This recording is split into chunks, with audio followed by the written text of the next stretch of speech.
Hello, welcome back to the Jet Press Podcast. My name is Justin Fried, and I'm joined, as always, by my good friend, Mike Luciano. Mike, today's a good day. Do you know why today is a good day, Mike? Why? Because the Knicks fired Tom Thibodeau, baby. It's a good day. How you doing, Mike? What's going on? Just so you know, every single person that I know, I am not a Knicks fan. Every single Knicks fan that I know, except you, is upset about this. So the people that you know that are Knicks fans, You're the only one out of a very big group. I would almost bet that they have not watched more than 10 Knicks games this year. I think anybody who has watched this is not the Knicks press. We'll get into Jets in a moment. But I think anybody who's watched the Knicks play more than 10 games in this calendar year understands why the Knicks made this decision. But anyway, is it because he didn't trust their bench enough, of which they don't have a bench? No, it's because he didn't maximize their two offensive juggernauts, including the best shooting big of all time. It's because he didn't play Deuce McBride in an obvious series. He didn't play Deuce McBride. Yeah, fire him. Deuce McBride. Yes, absolutely. If the Knicks start Deuce McBride, they win the Pacers series. Okay, well, I'm just going to move past that because that has no basis in any reality. Mike, that is such a cold take. That is like the coldest of cold takes. If they play a completely average to below average backup point guard more, they win an entire playoff series. We're going to get into Jet stuff in a second, but I'm getting heated right now. If the Knicks play Deuce McBride in a series where they need transition defense, they need a guy who can navigate screens, and they need a guy who can catch and shoot three ball, yes, they win that series. If they that stops the Pacers from shooting 70% from 3-point. All right. Absolutely, it would. It would absolutely help that because you have Deuce McBride. Win the series. Because you have Deuce McBride guarding Tyrese Halliburton at the point of attack instead of Mikal Bridges, who's much better as an off-ball defender and can't navigate a Miles Turner screen. Anyway, McBride is not stopping Tyrese Halliburton in a 7-game series. Right. Let's talk New York Jets, please. Let's talk Jets. Let's talk Jets. We got a couple things lined up for you today, despite what was supposed to be a pretty slow time in Jetsdom, because Sauce Gardner is getting some praise, which apparently he doesn't get a lot, despite the fact he's arguably the number one cornerback. We'll get into that. As Brian says, Mom, Dad, stop fighting. No, we'll continue this argument after the show. We'll stay married for the kids and make the Jet Press podcast. So we got that. We're gonna continue our AFC preview series and talk about Miami this time after New England last week. We'll talk about a former Jet finding a new home, and we'll look at some free agents. But before all that, you know where to find us: Apple, Google, Spotify, Overcast, wherever you get your podcasts, we are there. And we're on YouTube. You could like the stream, that helps. Subscribing, that helps. 99-cent memberships, that really helps. Also, this feature I found out is new. There's a little ticker with a crown on it that says 0 XP, and you can actually get more XP and go up a leaderboard depending on how much you comment. Brian Sternbeck is in the lead with 25 XP for commenting. So if you want to knock him off his throne, you got to comment more, donate more. That's how you can win that hypothetical title. I don't know what the prize is because I just found out about this today, but that feature exists now. So if you want to get competitive in your Jet Press support, you can very easily do that. I just found out about this 10 seconds ago. This is news to me. It's a nice little purple crown icon in your live chat. You can go check it out there. So let's get into Sauce Gardner. Let's do it. Who some say he's the best cornerback in the league. I think the very lowest you could put him is like number 4 or number 5. Unless you're on Twitter and then you have him at like 35, because for some reason he just has this reputation of being a hold merchant and a bad tackler and all that. He is a little bit, but we'll get into that. Pro Football Focus says, nuh-uh, I don't care that Pat Surtain won Defensive Player of the Year as a cornerback. Sauce Gardner is the number 1 cornerback in all of football, and naturally people jumped on that. It surprised me, honestly. Even after last year, I wouldn't put Gardner above Surtain. I'd probably put him number 3 or number 2. I think Stingley had a really good year too, Derek Stingley for Houston. But I think this is kind of showing what we've been trying to say all along, which is if you just look at the coverage numbers, I mean, 2023, he was invincible pretty much.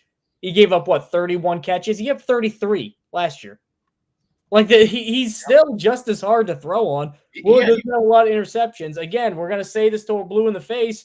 No one throws at you. You can't get too many picks. Revis got picks, yeah, but he, at number 1, had insanely good hands and ball skills. And even that, his pick numbers weren't as high because nobody was throwing at him. Well, you can't compare Sauce Gardner to Revis. Yeah, you can. Why not? They're both all-pro corners. Sure you can. You absolutely can do that. One thing that this whole Sauce thing is kind of illustrated, it reminded me of when people compare Travis Kelce and Rob Gronkowski, and suddenly Travis Kelce's blocking is a big impediment to him going over Gronk. Or right now in baseball, we're doing MVP debates. It's Pete Crow Armstrong and Shohei Ohtani. Well, his defense is really that good. Outfield defense, tight end, running back blocking, and cornerback tackling. They're in a very separate area right here, these three traits, in that they're important, but the general fan really only cares about them when they're trying to push their agenda for their favorite players. That's only when people care about Sauce Gardner's tackling or Travis Kelce's blocking or lack thereof. Yeah, he's not the best tackler. He also wasn't at Cincinnati. They knew that coming in, and they also knew this guy is one of one all-time good coverage skills at the line of scrimmage. And you know what? Even through 3 years, think about last year, the bad year. That was the quote-unquote bad year. He had barely any catch. He had like 2 catches a game allowed. He went last year without allowing a catch, and that was the bad year. Last year, Sauce Gardner's down year, his quote-unquote worst year in the NFL, which undisputedly, I don't think anybody is going to argue that last year was not his worst year in the NFL. He allowed the fewest catches amongst any cornerback in the NFL. In his worst season, he allowed 25 catches, the fewest amount of catches. And this isn't going to be being, I don't want to trash Pat Surtain, because let me say this from the beginning. If you think Pat Surtain is the best cornerback in the NFL, you are not wrong. Like, that is a perfectly valid. I think we both do too at this point. It's a perfectly valid and fair take. I don't think that there's anything wrong with saying that the reigning defensive player of the year is the best cornerback in the NFL. Pat Surtain is a phenomenal player.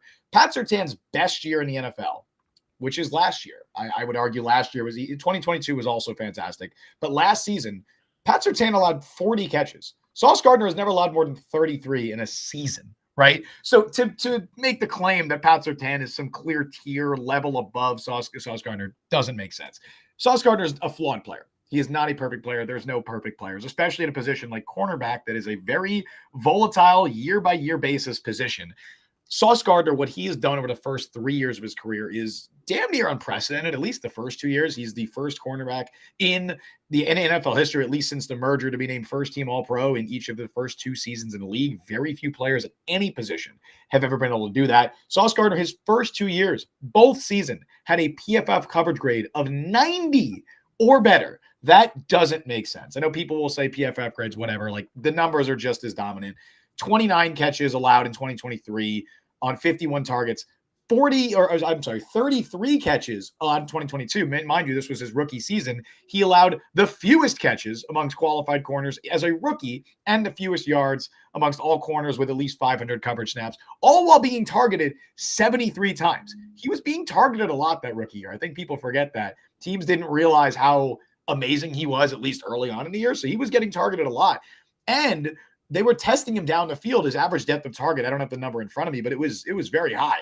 Despite that, a 53.5 NFL passer rating allowed. Now, again, he's not perfect. The tackling is an issue. And it's I wouldn't even just say he's like a below average tackler. He's a bad tackler. He's not a very physical tackler at the point of attack.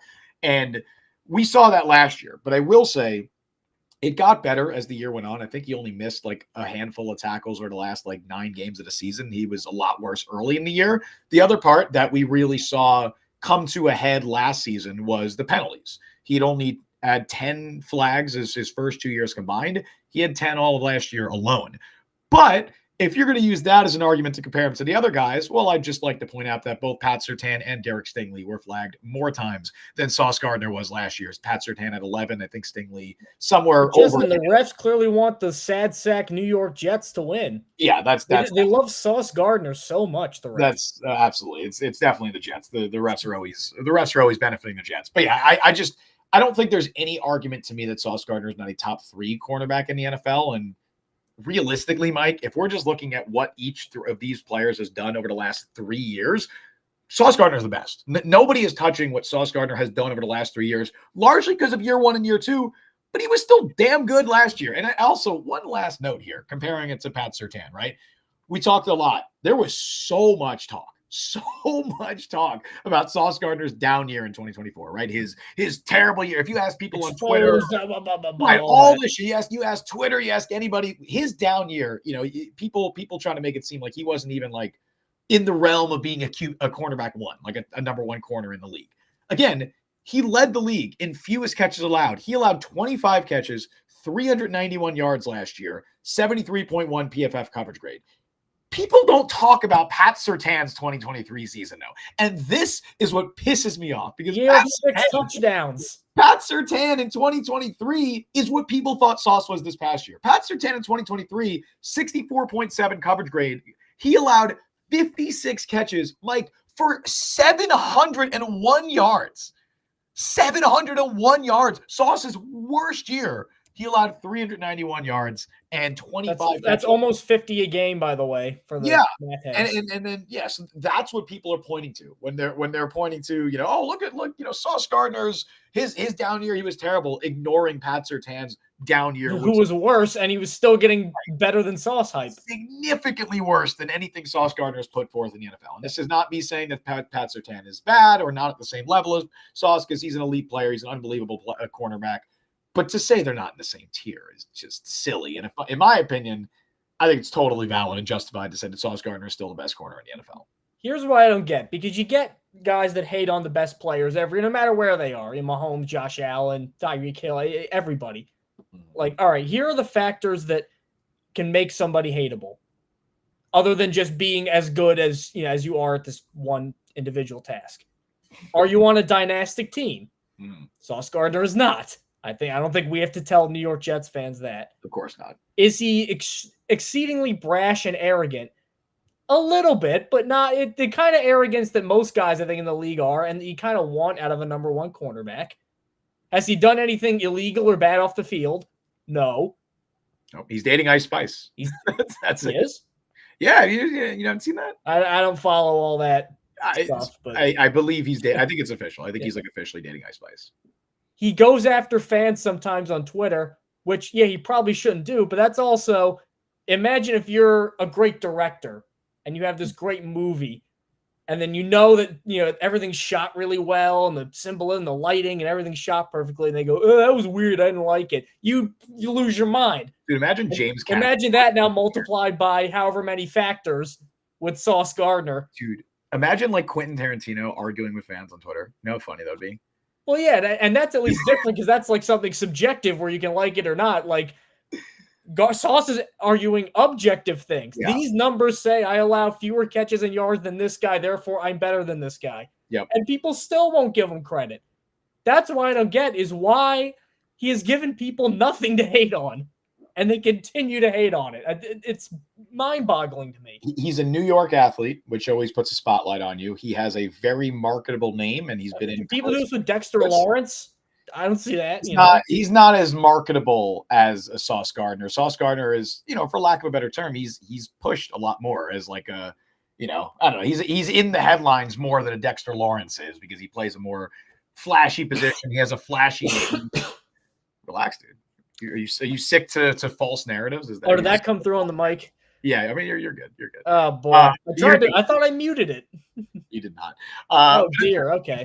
All right. I apologize if you have headphones in. It's also so easy to just run with fake narratives. Like you see this on NBA Twitter all the time, where people make a false narrative about a player or whatever, and that just follows them forever. It doesn't matter if everything points against that and all the numbers say otherwise. That will follow them regardless. And then one thing will happen that confirms that narrative, even if there's 10 things that dispel that myth. What one thing happens, and then boom, that goes viral, and now it just reinforces that narrative. And I think we've seen that with Sauce Gardner a lot. It's a shame. It's unfortunate. Honestly, though, I don't think he's going to care when in a couple of months he's probably the highest paid cornerback in NFL history. Or maybe he'll argue with guys more now because he's got maybe now have the status of I'm the highest paid ever. He's definitely going to tweet out like a bunch of like money gifts or something like that, or like go at people and then probably delete 90% of those tweets immediately because that's what he does. But I can see that being his reaction on social media. I like to think I own up to a lot of some of my wrong takes on this podcast. Dalvin Cook. I did like the Malachi Corley selection when it happened. Mm-hmm. Tom Thibodeau. There are a lot also that you've taken, Carl Lawson for you. Yeah. This might be one of your bigger L's that you got to take is Bryce Huff, because I'm not ready. I'm not ready to eat crow yet. Justin said, I don't want to pull up the show. There were the players that Bryce Huff was being compared to as a pass rusher after that 2023 season that I don't want to bring up because they've been proven to be a little bit hyperbolic. Look, all I could do is speak on what had happened at that moment. I didn't know what was going to happen in Philly. I didn't know he was going to, piss off Vic Fangio, and I just. So then Huff signs a 3-year contract in free agency with the Philadelphia Eagles, $50 million. Justin was very upset because he thought correctly that if the Jets wanted, you weren't happy either. Well, I said I got it though. Yeah, and $51 million for who was proven to be a situational pass rusher. Even at the time, I remember saying that's a little too much. Yeah. But on top of that, Bryce Huff, Justin's guy. Okay.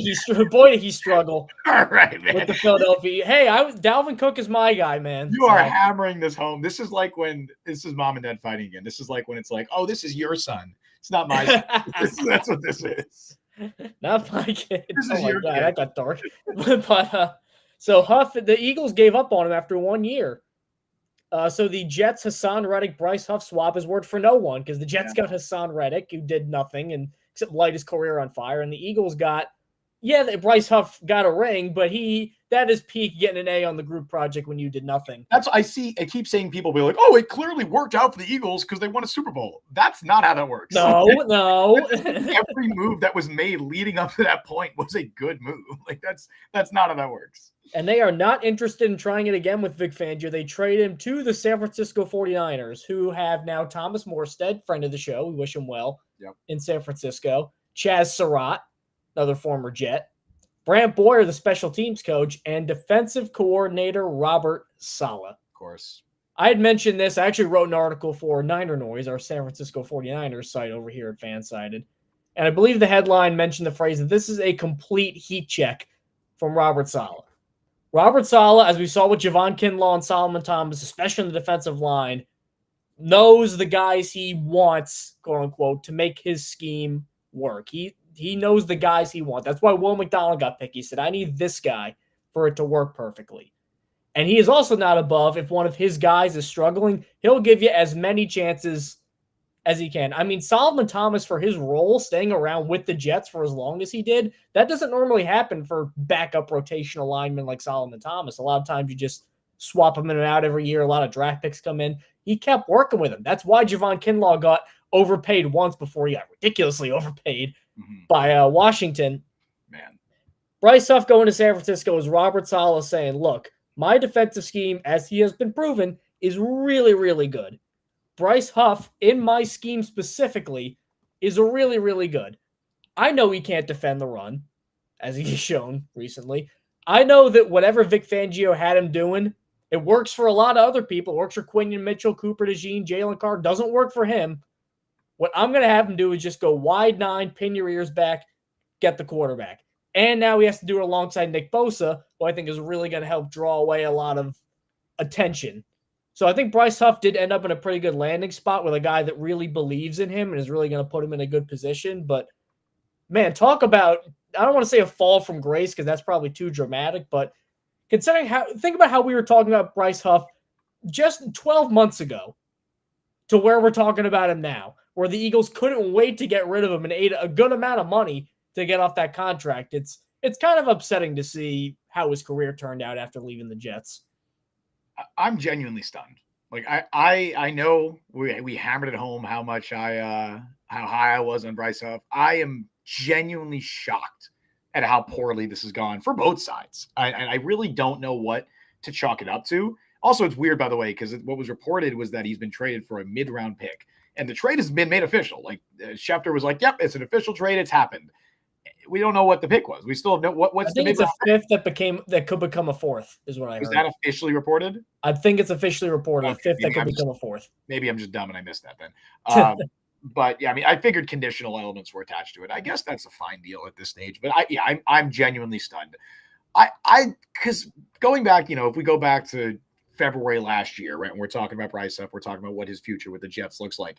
I remember talking about it, like being like, look, the whole thing about him being a part-time player, I was much less concerned about that after what we saw in 2023 because Bryce Huff took on more of a 3-down role. His role significantly increased, especially as the year went on. His snaps increased and his efficiency didn't drop 86.8 PFF pass rush grade. I believe he was second in the NFL in pressure rate behind only Micah Parsons, despite playing, I think he almost played like almost 50% of snaps defensively. I think it was like 45% of defensive snaps for the Jets that year. And so I was like, all right, he's proven that he can handle a bigger workload. The run defense isn't good, but it's not, no offense, it's not Will McDonald's bad. I think it's bad, but it's not egregiously terrible. I mean, last year, 60.3 PFF run defense grade. That's perfectly fine. That is below average, but that's fine. You can live with that as long as the pass rush is there. And it just wasn't. It didn't fall off a cliff. I feel like from the jump, he never even had like a moment. It took him a couple weeks to get a tackle even. The sack numbers, I feel like, make it look a lot worse than it was. He still had a 69.8 PFF pass rush grade, 23 pressures. He had a 13% pressure rate, which isn't terrible. But I think the early start, $51 million good. No, absolutely not. The early start or the start to the season was rough. Then he went through the injury issues, which, he had the wrist injury, and he ended up being a healthy scratch in the Super Bowl, which was crazy to me.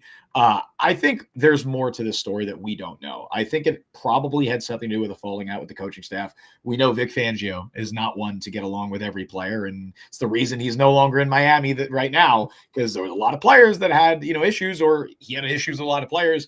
I would not be surprised at all if Bryce Huff, in fact, I would almost predict that that's what happened, is that Bryce Huff got on Vic Fangio's bad side for whatever reason. Maybe he wasn't hustling in practice. Maybe not getting sacks while also getting a defensive coordinator. But the thing is, I don't think he's bad enough to be benched. Like, I don't. The numbers aren't that bad. They're really not. Like, he was perfectly fine as a run defender. He was an above average pass rusher still.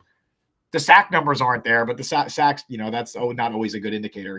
I guess they also had Josh Sweat, who just signed a huge contract with and Nolan Smith, who was a first-round pick. So and Jalen Hunt, who they so they had the ability to absolutely. From week one, it was, why is Bryce Huff playing if he's not getting sacks? We need to get Nolan Smith and Jalen Hunt more snaps. Yes. Not every team. The Jets really didn't have that luxury. They had Will McDonald, but they didn't really have a crazy deep edge, especially when Jermaine Johnson got hurt. Yeah, but Bryce Huff was also their best edge rusher. Like, I don't think that's even a debate. When Bryce Huff was in New York, he was their best pass rusher. In fact, there was a report that after this trade happened, the timing of this report is certainly notable, but Robert Saleh essentially pushed really hard for the Jets to keep Bryce Huff, and he really wanted the Jets to keep Huff. In fact, he had told Joe Douglas, and this is based on their report, I think it was ESPN that reported this, he had told Joe Douglas that Huff was their best edge rusher, and he thought that Huff was their best pass rusher, and they wanted to bring him back. So obviously, Robert Saleh is still very high on Bryce Huff, and I get it. He clearly worked in that scheme. I don't know if it's a product of, he's just not in the Saleh scheme. I don't know if it's a product of he had a falling out with the coaching staff, or he got, I don't want to throw accusations around, but the whole he got paid and then phoned it in. I'm not saying that's what happened, but it's possible, right? Something along those lines happened. I'm just stunned. I'm just stunned it has gone this way for Bryce Huff. I'm stunned it went this way for the Eagles. And I wish him all the success in the world in San Francisco. And honestly, I'm still holding on to that stock. I think he's going to bounce back in a big way in San Francisco. I don't know if he's going to have 10 or 12 sacks this year, but I do think he's going to be a much more productive player now that he's back with Saleh, back with, in that scheme in San Francisco. I would very much expect a bounce back year from Bryce Huff. Well, the thing that I wonder is, I don't think he's going to start this year because they have Bosa on one side, and then they took Mykel Williams. I didn't think they were going to go DN round one, and they took Mykel Williams. Yeah. In fact, their first three of their first four picks were defensive linemen, or three of their first five, excuse me. So CJ West, Alfred Collins, yeah. Yeah, I don't think he starts over Mykel Williams. So I think right now Robert Saleh is just saying, look, we know that we're taking on a flawed player. If he can do anything forget Fangio, in my scheme specifically, he works. He may not work in 90% of the schemes out there. In mine specifically, he works. Mm-hmm. And if they get 5, 6, 7 sacks out of that, that's probably better than what they would have got out of a 5th round pick anyway. Absolutely. I think it's a nice developmental success story for Saleh. He found him. That was one of his guys. He was there the year before him, but he kind of made him what he was. So. For sure. And not only does he work in that scheme, he was one of the best pass rushers in the NFL. He was first in the NFL in pressure rate in 2022 and second behind only Micah Parsons in 2023. He couldn't do anything. I believe he was top 4 in pass rush productivity in both of those seasons. He had 67 pressures despite playing 3% of snaps in 2023. That's ridiculous. That is not just it works. That is one of the best pass rushers in the NFL, which is why, again, even if I'm all right, he's not in the Saleh scheme, nobody could have predicted him to be as inefficient or unproductive as he was with the Eagles. Unproductive. I like that. Whatever, man. As unproductive as he was with the Eagles. And again, he wasn't bad with the Eagles, which is why, again, I think there was a lot more to it. He wasn't as bad as it might have seemed on the outside, but I don't know, man. I think he's going to be a lot better now that he's back with Saleh. Let's talk about an AFC East rival. We talked about New England last week. We think they're going to be okay, but I think the hype train's getting a little too out of control. I think they're 1 year away from being really good, but this year I still think might be a little lean for them. Let's talk about the Miami Dolphins. And if I had to describe this team in 2 words, powder keg. Yeah. This thing could blow up so quickly. Now, what usually happens with Miami, and you don't really hear this a lot anymore. Really quick, Mike Zimmelman. I'm rooting for Bryce, too. From UDFA to FA payday and a Super Bowl ring is a heck of a turnaround. Yeah, I can see him carve out a nice career as a rotational pass rusher. Absolutely. I just think the days of he can be a no-doubt starter, 10 sacks every year are I think those days might be gone, but I think he'd still be productive. I'm not giving up. Bryce Huff Hive is standing up. I'm not giving up here. I think Bryce Huff can still be that guy. I really do, especially if he's with Saleh. There's no reason that if he was with the Jets, man, he could have done that. He could have been a 3-down player with the Jets. We'll see you in San Francisco. Back to Miami. What usually happens, you don't hear this a lot anymore. You heard this kind of like an old-timey thing. If you want to hear somebody talk about old-timey football, talk about how the AFC and the NFC are different playing style-wise. That's an old-timey guy thing. The idea of a warm weather team has kind of gone out of style because guys get brought in from all over. Half the teams play in domes nowadays. It's not really that big a factor. But these Miami Dolphins under Mike McDaniel, who looks the least like a football coach I've ever seen for an NFL head coach. I mean, he looks like he should be on a comedy podcast right now, just visually. If you put him to 100 people that don't know football and say, what is this man's profession? Nobody says football coach. Is that an SNL cast member? I think he's friends with, was it Dan Soder? I think that was his best friend growing up, the comedian. So that tracks. Just missed him. But this team is almost a stereotype of what the warm weather team negative connotation is. I mean, every year they start off blowing the doors off people. Every year they're 3-0, 4-0. They're scoring 68 points a game. Tyreek Hill's on pace to break Calvin Johnson's records. And Mike McDaniel's this genius coach. And then the weather gets colder. Tua Tagovailoa, who went from Hawaii to Alabama to Miami, struggles a little bit. The defense starts to fall down. They get into the playoffs because they start off at maybe 9-3 and then just keep going down and down and down. They sneak in the wild card against a team that is way better than them, Kansas City, Buffalo, and then they just get annihilated. And it's been like that pretty much every year of the Mike McDaniel era. Brian, sorry, you didn't see Jeff Saturday. Jeff Saturday at least looked like a football player to a degree. Yeah, not a football coach physically. So I'd buy him. He's a football guy. Yeah. This year, not only is the offense, I think, a little bit worse because I think some of the bloom's coming off the rose for Tyreek Hill. I don't think he's going to be what he was, at the end of Kansas City, which is probably prime Tyreek or the first year he got there. Could even be traded. He could be traded. Teron Armstead retired. I don't love that offensive line. This defense has fallen off so hard. Yeah. The pass rush is okay. That secondary is atrocious. Thank you for mentioning Von Holland gone. Jalen Ramsey soon to be gone. Go look at some of the names that might start. Cam Smith, Storm Duck. There's a football player named Storm Duck who might start against the New York Jets without injuries. He might win a job. Dude, they're literally their starting secondary right now, assuming Jalen Ramsey is gone, is on paper Storm Duck and Cam Smith. Cam Smith was a second-round pick in 2023. He has never started a game in the NFL. Melifonwu from the Lions is there too, right? To my knowledge, he has not looked particularly good. Their current starting safeties are Ifeatu Melifonwu, who they just brought in from the Lions, and I think it's Ashton Davis. I think Ashton Davis is currently their other starting safety. Either that or Elijah Campbell, another former Jet who was a CFL guy who's bounced around. They also have a couple fifth-round picks. They have Jason Marshall, who they just drafted. Ethan Bonner, whose only claim to fame is the only white corner in the NFL outside of Cooper DeJean. They got Cater Moss.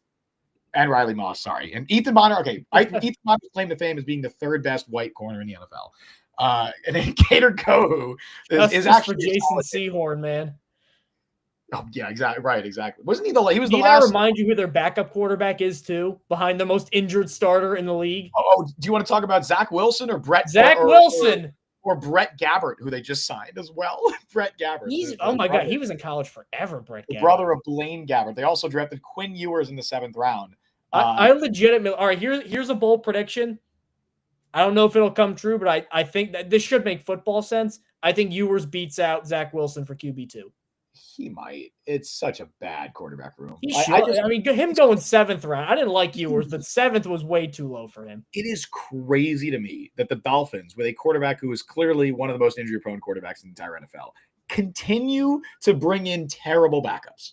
I don't understand. They had Tim Boyle playing for them last year. What are you doing? They had a good one was Teddy Bridgewater, but he got hurt too. So, and then they also had Brissett that one year, and that was the one year Brissett was horrific. Like Brissett was terrible with the Dolphins.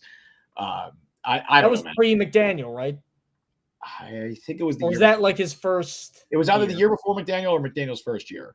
But yeah, even if we're looking at the offense, right? Because I like Tua Tagovailoa. I think he's a limited player, but I think in Mike McDaniel's system, he is maximized and he works well. And if he stays healthy, he's a very good player. I like some of the skill position guys they got. Devon Achane is a super fun player. They got a lot of speed with a guy like Jalen Wright in that backfield. Alexander Madison, fine. He's your goal line back, sure, whatever. Jonnu Smith, I like him. I don't know if he's going to be in Miami. My fantasy league last year. That was one of the best waiver wire pickups ever, man. Jonnu Smith? Yeah. Yeah. Got him like week 7 up the waiver wire. Saved me. Exactly. Dallas Goedert. And he right now it sounds like he's going to be traded. So I don't even know who the hell they got in that tight end room right now. It's rough. That's my question. Who are they paying?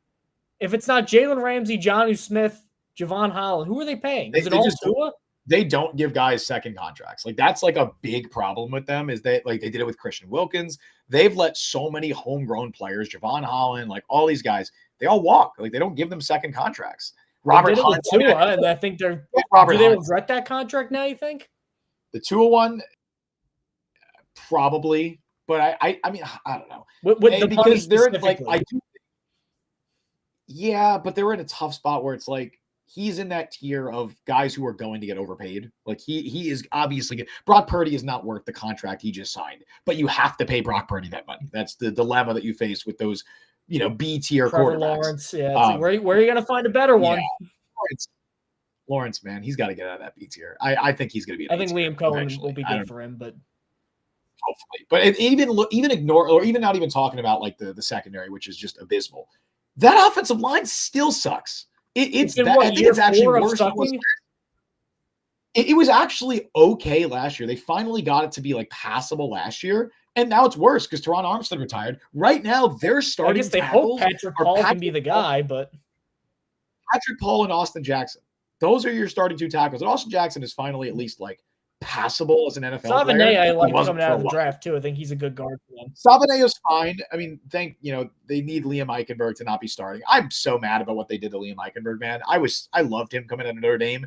And then they took a guy who was pretty much a natural right tackle, and they're like, what if we have him play right guard and center and left guard? And it's like, what are you doing? This is the worst thing they could have done for his development. But yeah, and then they got at left guard, James Daniels, who, if he's healthy, is great, but he just tore his Achilles halfway through last year. So who the hell knows if he's even going to be ready to start the year? And then Aaron Brewer is, I guess, a fine center. He's a starting caliber. Which is weird, too, because typically offensive coaches have this reputation of being able to fix offensive lines quickly.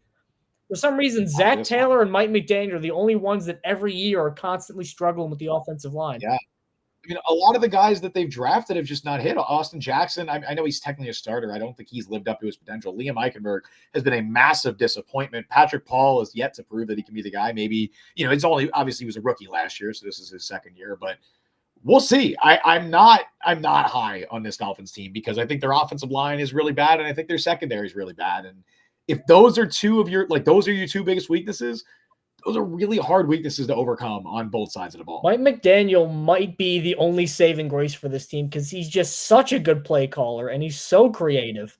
Yes. I almost feel like he got stuck with Tua to a degree. Like we talk about maximize. Imagine if he had like Matthew Stafford if they traded for him instead of the Rams. It's almost like it's to a less like it's similar to Daniel Jones, where Dable got enough out of Daniel Jones. Like Dable basically got Daniel Jones paid. Tua is better than Daniel Jones, obviously, but it's a similar situation. If they didn't have Mike McDaniel, this might be one of the worst teams in the league, in my opinion. I think him and Tyreek and Tua are going to do enough weird stuff that it always takes the league a couple weeks to adjust, that they're going to build up enough win equity. They're going to probably get 7, 8, 9 wins. I think maybe right now they're probably an 8-win team. And then they're on the fringes of the playoff hunt. I think this year, though, is when they finally end up missing it. And then I don't know what the future holds for Mike McDaniel. He may end up being one of those guys who is just like Bud Carson, who was the old Steel Curtain defensive coordinator. Then he coached the Browns for 2 years and was bad, and they got rid of him. Like, he might be A-plus, aces. Everybody's going to want him as their offensive coordinator, but can't get it done as a head coach. And, like, Chris Greer's not giving him a lot. I mean, look at this offensive line. Look at this secondary. I don't care who you are. This is a tough task to win with it, but it's also year 4 of Mike McDaniel. You want to probably win a playoff game once after getting close so many times. Like, if we were ranking, because, was it last week we did the Jets draft, right? Yeah. Yep. Last week we ranked basically the top 20 players in the Jets. We're not going to do that for the Dolphins here, but like if we were looking at like who are the top 5 players, like who are their best players, I'm not going to count Ramsey because I don't think Ramsey's going to be there. Tyreek is still there, but I don't even know if he's going to be there on the team. Outside of that, Zach Sealer is really good, but we're talking about an interior defensive lineman, right? Devon Achane's good. I guess he's one of their best players. Jonnu Smith was really good last year, but if we're saying Jonnu Smith is one of your 5 or 6 best players, I feel like that's not a good thing. And then who else? Jordan Brooks? Like it gets really so top heavy. Jalen Phillips and Bradley Chubb are great. Neither Tom Robinson looked okay too last year. Tom Robinson was good after those guys got hurt. He stepped in and was good. And maybe he takes a leap this year. But dude, I love Jalen Phillips. I'm so sad he can't. Kenneth Grant, I think, is going to be a pretty good pick for them too, but like not in a move the loss winner needle kind of way. Like, right. Like, and Dolphins fans, Dolphins fans will be like, "Oh, pro Zach Sealer. Zach Sealer is so good." It's like, yeah, he is, but it's like he's like their John Franklin Myers. It's like, how much does this guy actually move the needle when you don't have star talent around them? Like if John Franklin Myers is the best player in your defensive line, that's not good. Like that, he's a really good player. But you need somebody else, and maybe if Jalen Phillips is healthy, Ashton Davis, I don't come against. That's a crazy thought to me. And somehow he wouldn't even be their worst starting secondary player because they have Storm Duck and Cam Jones or Jason Marshall or whoever the hell else, Ethan Bonner, whoever else is starting. His parents were just like, screw this kid, Storm Duck. I can't explain how bad their corners are going to be if they trade Ramsey. Like I think they have like a combined like 3 outside of Cater Kohu. I think Cater Kohu is a fine. They have to get some defensive back.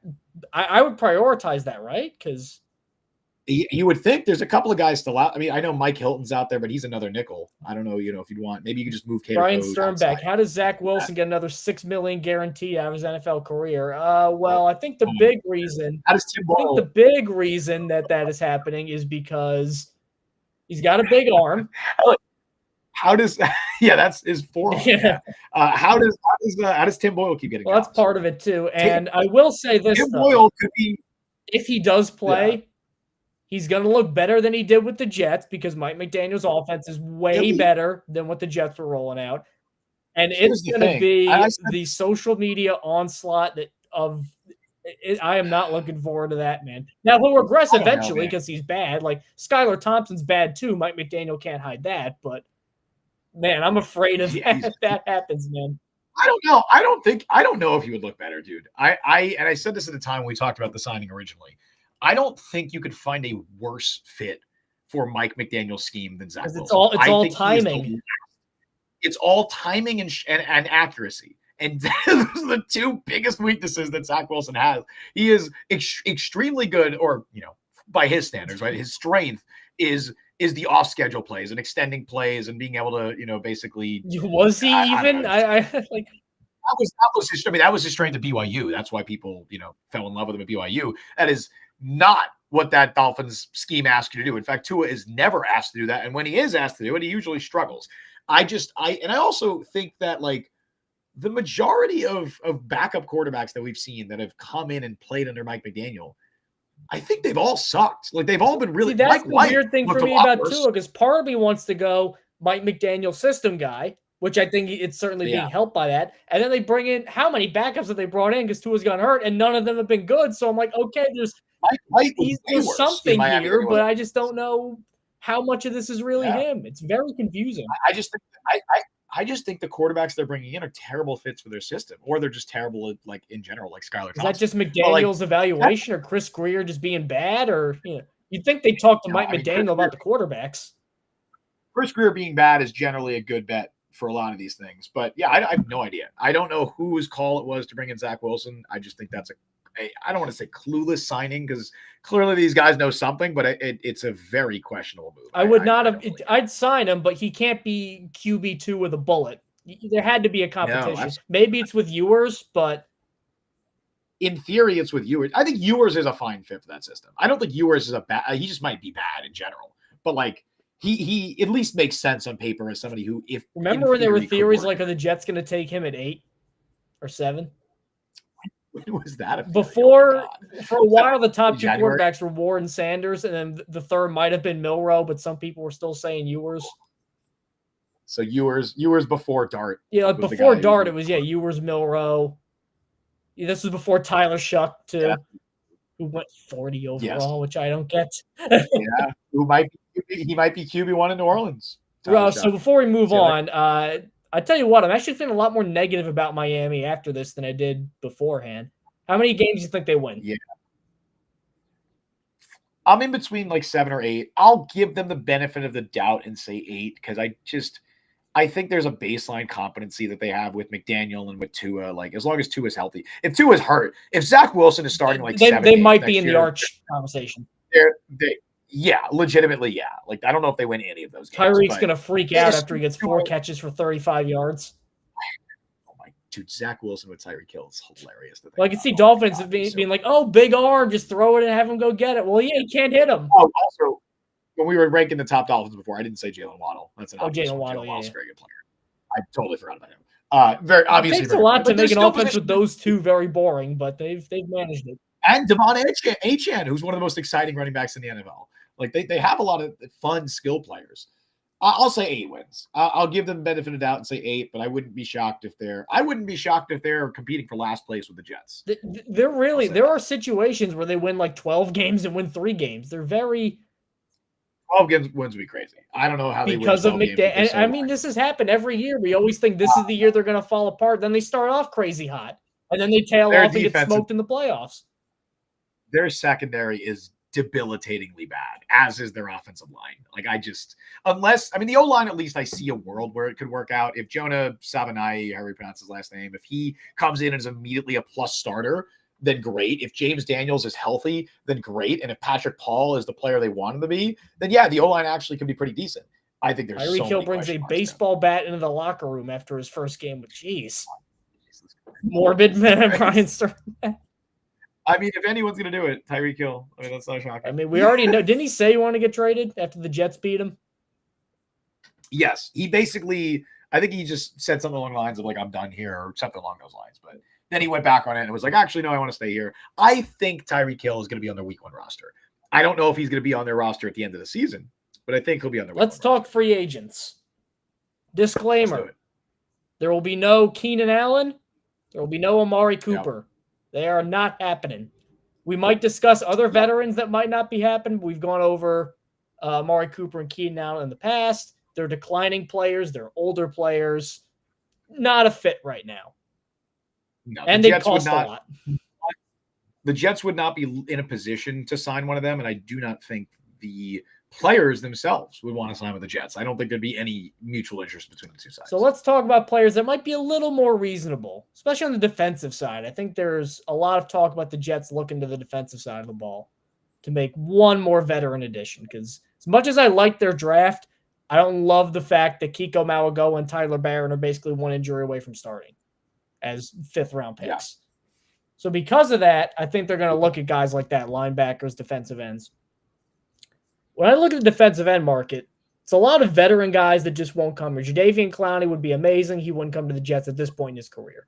The only reason he went to Carolina is because he's from there and hometown team. He probably wants a ring at this point. Zadarius Smith, same thing. He probably wants a ring at this point. There is one guy who started all 17 games last year under new Jets defensive line coach Eric Washington with the Chicago Bears, who I think could be a late signing, and that is DeMarcus Walker. DeMarcus Walker is not really going to be a guy who gets a ton of sacks. I mean, only 3.5. He's a weirdly built guy, kind of a tweener, 6'4", 280. I don't want to say John Franklin Myers-y because Franklin Myers was a little bigger and a little bit better of a pass rusher, but kind of cut from the same cloth. Defends the run, plays multiple spots, good veteran leader guy.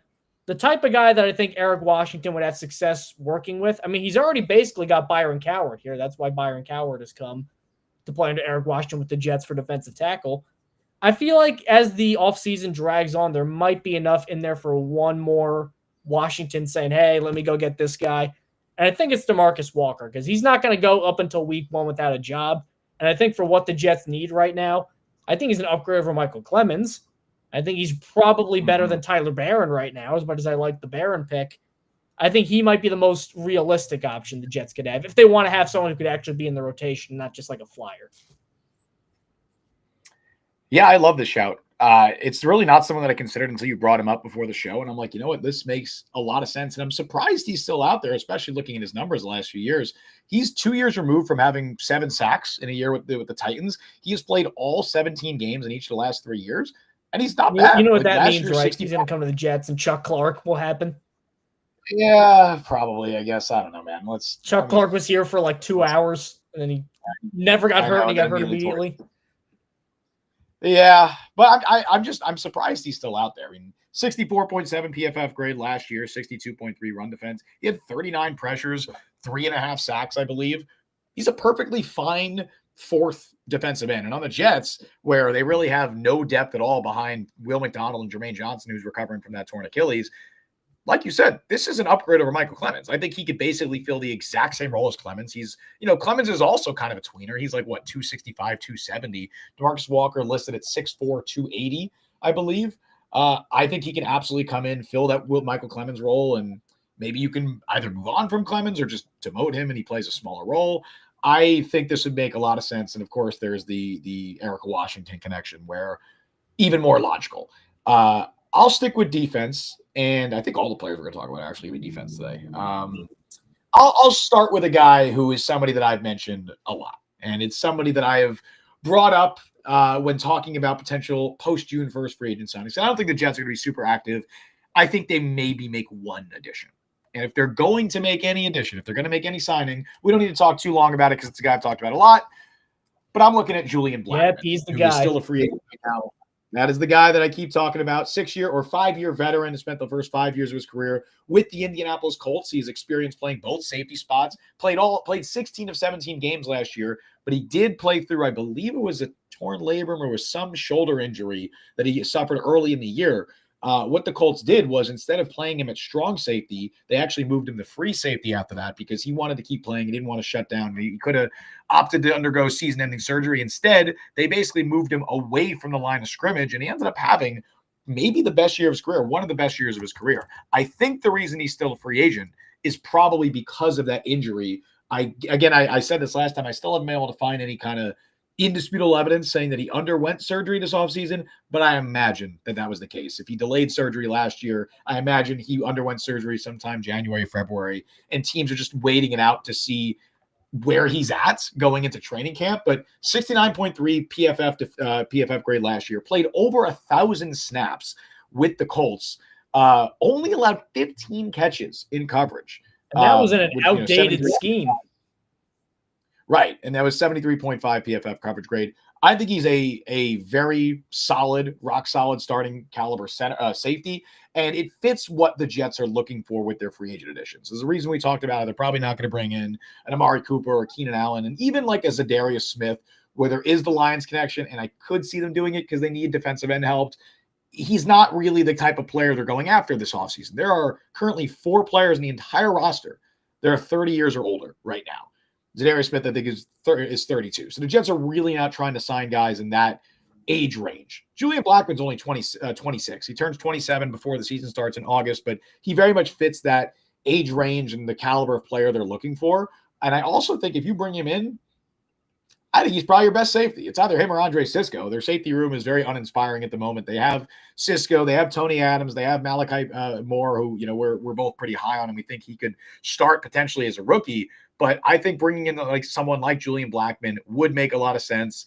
Fits the caliber and the type of player they're looking to bring in, and also fills a position of need. I would very much like Julian Blackmon. He's the guy. As much as I like Malachi Moore and Azareye'h Thomas, and I want to see them on the field, he's the kind of guy where you make an exception because Blackman's so good. By the way, Justin, you're wrong. There's only 3 guys on the roster right now. Really? That are 30 or older. So it's Hennessy. Oh, I was gonna leave it up to a chat trivia question, but if you want to, oh, I'm sorry. I thought you were going to give me a trivia question. All right, well, let's see. Now that you've spoiled the surprise, that's one of them. Well, I know. One of them is also Tyrod Taylor. So that's 2. And is the third offense or defense? Why would I tell you that? Okay, fair. Well, now I'm cheating because I'm looking at the roster. Like, I don't want to think off the top of my head. I don't know, man. Can't just sort by age on that thing, can you? Oh, is Josh Reynolds is 30. Those are the 3. Thomas Hennessy, Tyrod Taylor, and Josh Reynolds.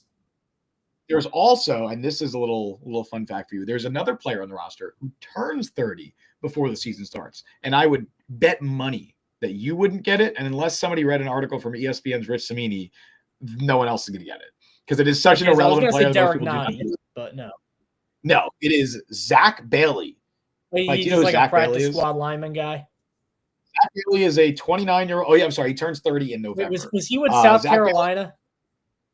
He was, yeah. I remember him in the draft. Okay, yeah. Well, that's where he was a former top recruit. He did go undrafted.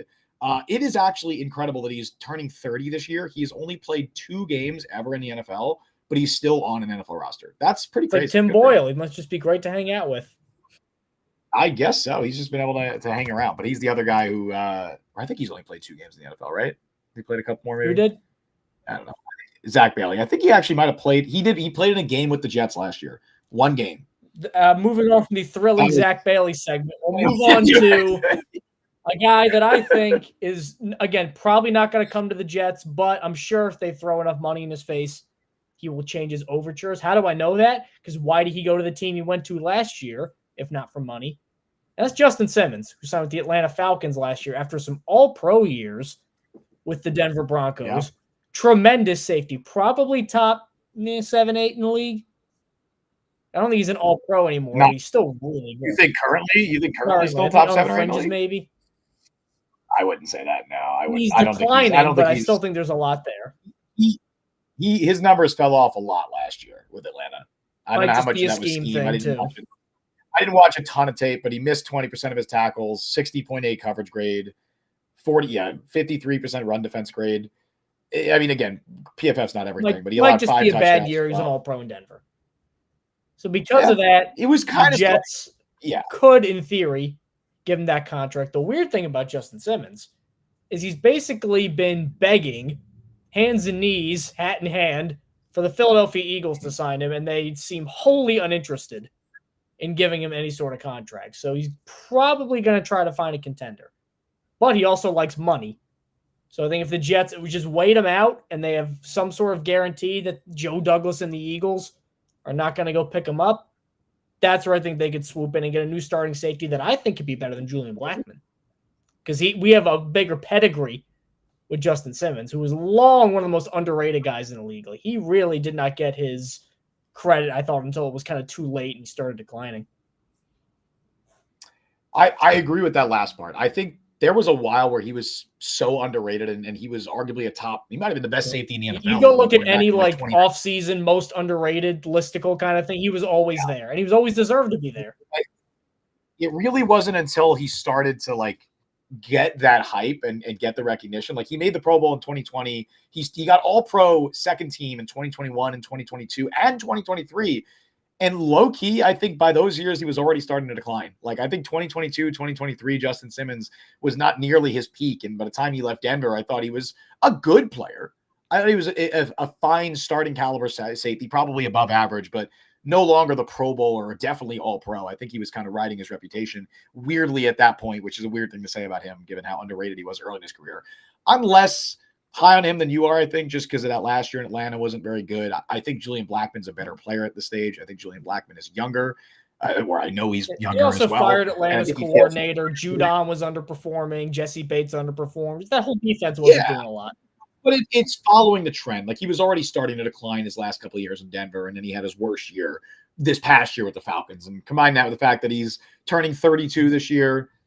He's better than Amari Cooper, though, in terms of veteran signings on the decline. Yeah, 100%. I agree with that. I wouldn't have a ton of interest. I'd rather probably play guys like Malachi Moore and Tony Adams. I wouldn't be upset if they signed him, but I think he is more valuable to a contributing team or to a contending team at this stage. But he's not a bad player. He's definitely not a bad player by any means. And there's also the Darren Muji connection, which is something that others. Oh, that's why he wants to go to Philly. Vic Fangio, because he was in Denver for all those years. Oh, maybe yeah, Philly. Okay. Philly would make a lot of sense for Justin Simmons. But maybe there's the Vic or the Darren Muji connection. So maybe that works in the Jets' favor. I don't know. The last player that we'll talk about, we'll stick with defense. So we've done defensive line, we've done secondary. Let's talk linebacker, because you mentioned it before. The Jets really don't have anything outside of Quincy Williams and Jamian Sherwood. Right now, their third linebacker, their starting weak side linebacker, however much they actually play the 4-3, like a base 4-3, it's either Francisco Mauigoa, it's Jamin Davis, who they picked up off waivers last year. It's Marcelino McCrary-Ball. It's not good. It is not a very talented linebacker group behind Jamian Sherwood and Quincy Williams. And you're one injury away from a guy like Mauigoa or Jackson Sermon or whoever playing significant snaps for you. I will say the one saving grace of that is inside linebacker has kind of become the defensive version of running back, in that there's very few guys that get highly paid. There's a lot of day 3 guys who perform very quickly. It seems like a lot of them, as you hear a giant motorcycle fly right by my apartment. I apologize for that. It's right near the highway, so I apologize for any motors you hear there. But I didn't even. But a lot of guys who end up being long-term starters will always fall in the draft at linebacker, because there's always concerns about can they cover, do they have enough athleticism, and some guys just have the smarts to make up for it by being positioned. That's why Blake Cashman, I think, is a good example. Not like he's an all-pro, but a guy who didn't have great physical traits, but just always ended up in the right spot. Fell a little bit, was a pretty good player almost immediately. Yeah. I mean, we've seen that with the Jets. I mean, they developed Jamian Sherwood. He wasn't even a linebacker. We've also seen that a lot in the NFL, where there are teams taking converted safeties and moving them to linebacker. R.I.P. Hamza Nasruddin. That was I had such high hopes for him, man. I know. Well, he was like a projected day 2 pick. He was like the top safety when he came in, and then he was a 6'4" safety. How could he go wrong? Well, speaking of converted safety to linebacker, one player who's still out there, I believe there was like a report that he got signed months ago and it didn't end up happening. Kaiser White is still a free agent right now, and he's probably maybe the top linebacker available. I know the Patriots just cut Juwan Bentley. He's probably in that conversation too. I think White makes some sense for the Jets. He spent the first 4 years of his career with the Chargers. Then he had a year in Philly. Last 2 seasons have been with the Cardinals, and he's played a ton. He played over 1,000 snaps last year with the Cardinals. He is coming off what is probably his worst year, though, an egregiously bad 32.0 PFF coverage grade. He allowed 55 catches, 660 yards as a linebacker. That's pretty bad. Interestingly enough, Arizona used him a bit more as a pass rusher last year. I don't know if he was actually lining up. In fact, I actually want to see that. Was he lining up? I feel like they used him a lot like how Seattle used Jamal Adams before he got hurt. Sure. I want to see if he was he wasn't lining up as the edge. So they were just blitzing him a lot from the linebacker position. He had 21 pressures as an inside linebacker last year. So that's something where he could provide some value. He's clearly someone who at this stage of his career struggles in coverage. I mean, he's also turning 30 next March. So he just turned 30. He just turned 29 in March. But he was a good run defender, 73.0 run defense grade. He's been a good tackler as well throughout his career. Under 10% missed tackle percentage rate in his career, only 9.4% last year, had 39 run stops. I think he's someone who, if they brought him in, he could provide value as that third linebacker, as that weak side linebacker, kind of playing maybe, 5 to 10 defensive snaps a game, and also being someone who could step in, play that Mike linebacker role in theory. If someone like Jamie Sherwood goes down, Kaiser White has experience playing Mike linebacker. He did that in Arizona. I believe he did it in LA with the Chargers as well. Another guy who I'll just throw out there is maybe we're not going to devote a whole segment to him, but somebody who makes sense because of the Lions connection, Jalen Reeves-Maybin, who I believe, as we discussed before the show, Mike, is the president of the NFLPA, right? I think he's the head of the NFLPA. He is more so a special teams guy, but he has played linebacker in spurts for the Lions, and I very small sample size here, but in 2023, I believe he had like an 89 PFF grade or something like that. If I can find him, I'm trying to search him. I remember him coming out of Tennessee. Him going undrafted, or as late as he went, was a huge surprise. He was regarded as one of the better inside linebacker prospects in that class. 88.6 PFF grade in 2023, including a 93.6 run defense grade. Now, obviously only played 100. They're just everybody's missing. Yeah, now he only played 100. Only played 121 defensive snaps. He is basically a special teams guy who also played some third linebacker for the Lions, but core special teamer. He is, I think, somebody who would be a very valuable player for a young special teams coordinator like Chris Banjo. There's the connection with Aaron Glenn with Detroit. I think he makes a lot of sense if they were to, bring in someone who could be that Chaz Surratt, Sam Aguavin replacement, and also give you a guy who is just a veteran, serviceable linebacker who you could plug in and be that third linebacker who could also play snaps if needed, if someone like Sherwood or Quincy. Yeah, not a guy who's going to be a high-level starter, but not a guy where not that Mawago is an emergency, but it's not like, wow, the Jets have a glaring need if Kaiser White's playing. Yeah. By the way, I feel so bad for his brother, Kevin White, if you guys remember him. I didn't know they were related. Karan White, too, was another West Virginia. So they all went to West Virginia. Karan, Kaiser, and Kevin, and yeah. Yeah, Kevin White. I mean, look, Kevin White, he made an NFL comeback, right, with the Saints. This poor guy, every time he tried, his body. Ugh. Yeah, a couple years ago. I remember 2022. 2021, he ended up playing with the Saints, too. But what he could have been, man, it's just a shame. So with that, we're going to call time on this episode of the Jet Press Podcast.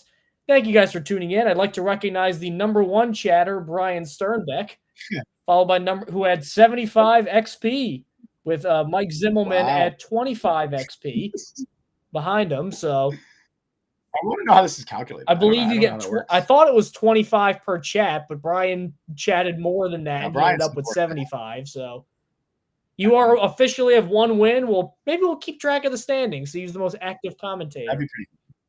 That actually could be really fun. Also, a good shout here with Ryan Griffin when we were talking about Zach Bailey and guys who have hung around the NFL for a long time. Ryan Griffin, he was originally signed as a UDFA, I believe, in 2013, and he was last on the NFL roster in 2023, and he played. I mean, Josh Johnson is still but at least Josh Johnson played. Griffin played 2 total games in his NFL career, and he was on NFL rosters for parts of 10. He's still in the league, Josh Johnson. Yeah, he signed with him. That's right. That's a good landing spot. He just turned 39. Good for you, man. That's an awesome dude. He's an awesome mentor for Jaden Daniels. I actually think Brian, you did what now? You became, for the first time, you have become the number one chatter as decided by Google or YouTube's your XP chat leader. This is a brand new feature I see on here. So I wonder if it carries over, like if it'll show how many. Well, I guess you'll have to find out next week when you tune in. So subscribe on Apple, Google, Spotify, Overcast. That's where we are. And then you can subscribe on YouTube.